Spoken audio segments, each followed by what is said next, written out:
میرے اور آپ کے آقا و مولا نے ارشاد فرمایا قیامت کے دن میرے سب سے قریب وہ ہوگا جو کثرت سے میرے اوپر درود پڑھنے والا ہوگا. تو یہ حضور کی قربت کا ضامن ہے درود. تو اس لیے اپنی اولاد کو حضور علیہ السلام پر درود پڑھنے کی ترغیب دو. بچپن میں ہی اپنے گھر کے اندر مجالس درود قائم کرو. روزانہ کی بنیاد پہ ہو تو بہت اچھا، نہیں تو ہر 8 دن کے بعد ایک دن ضرور متعین کر لیا جائے. جمعۃ المبارک کے دن کثرت کے ساتھ درود پڑھنے کی ترغیب دی گئی ہے اور فرمایا اس دن فرشتے حاضر ہوتے ہیں. تو حضرت ابو درداء رضی اللہ تعالی عنہ نے عرض کی یا رسول اللہ صلی اللہ علیہ وسلم، آپ کی حیات طیبہ میں تو ٹھیک ہے، لیکن جب آپ انتقال کر جائیں تو کیا اس کے بعد بھی یہ عمل جاری رکھا جائے؟ ابن ماجہ میں یہ روایت موجود ہے. تو حضور علیہ السلام نے حضرت ابو درداء سے فرمایا ہاں میرے وصال کے بعد بھی اس عمل کو جاری رکھنا، اور ساتھ ارشاد کیا کہ ان اللہ حرم علی الارض ان تاکل اجساد الانبیاء فنبی اللہ حی یرزق. اللہ نے مٹی پر حرام کر دیا ہے کہ وہ نبیوں کے جسموں کو کھائے. نبی قبروں میں زندہ ہوتے ہیں، ان کو رزق بھی دیا جاتا ہے. تو کہا کہ یہ میرے بعد بھی میرے اوپر درود کے سلسلے کو جاری رکھنا. تو ایک مومن تو درود کے ساتھ جڑا ہوا ہے، وہ تو درود کے بغیر دن گزار ہی نہیں سکتا. الگ سے نہ بھی پڑھے تو اس کو نماز کے اندر درود پڑھنا ہی ہوتا ہے. درود ابراہیمی تو نماز کا حصہ بنا دیا گیا اور اس کو کثرت کے ساتھ درود پڑھنے کی ترغیب دی گئی. تو درود ایک ایسا وظیفہ ہے کہ جو اپنی زندگی میں جتنا زیادہ شامل کر سکتے ہو اتنا زیادہ شامل کر لو.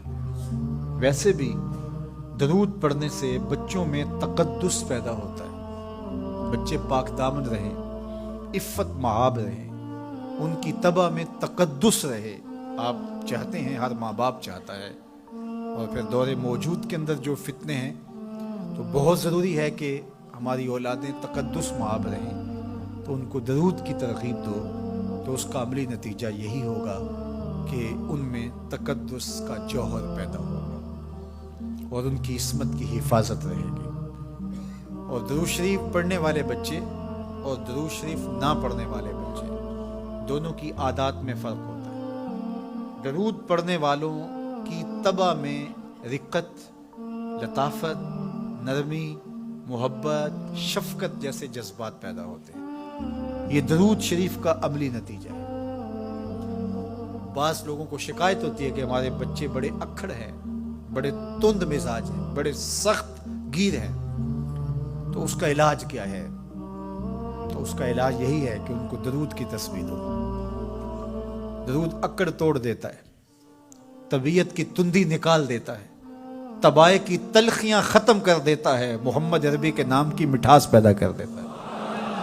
حضور کا نام شہد سے میٹھا ہے، دل آویز ہے. کھنڈ میں اتنی مٹھاس نہیں ہے، شکر اور گڑ میں اتنی مٹھاس نہیں ہے، شہد میں اتنی مٹھاس نہیں ہے، قند اور نبات میں اتنی مٹھاس نہیں ہے جتنی نام محمد میں رکھی گئی.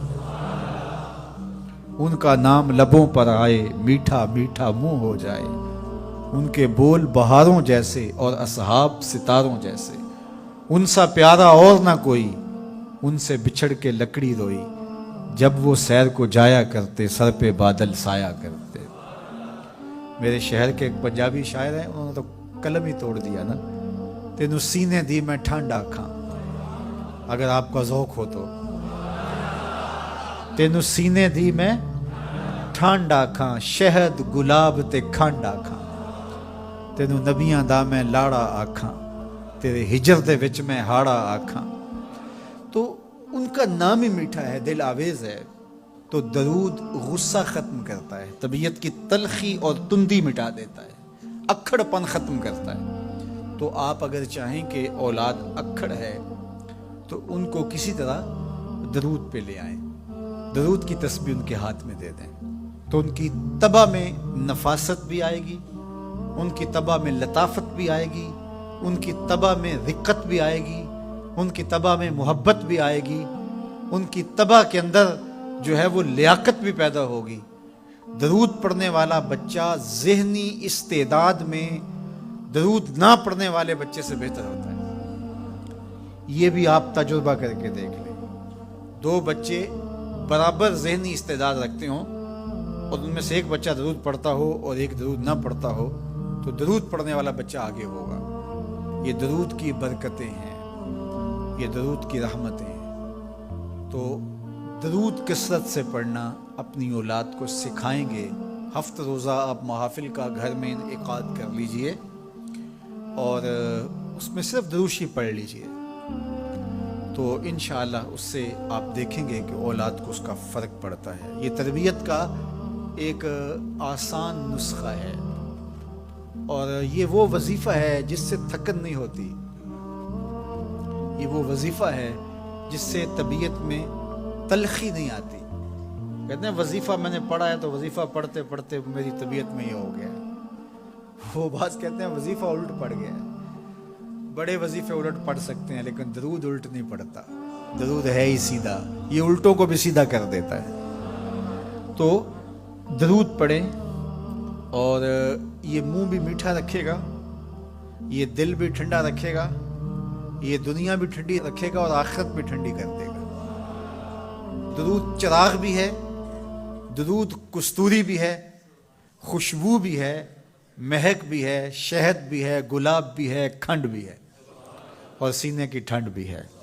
تو درود اپنی طبع کے اندر اچھی طرح سے راسخ کر لے اور اپنی اولادوں کی طبع میں اس کو راسخ کرے۔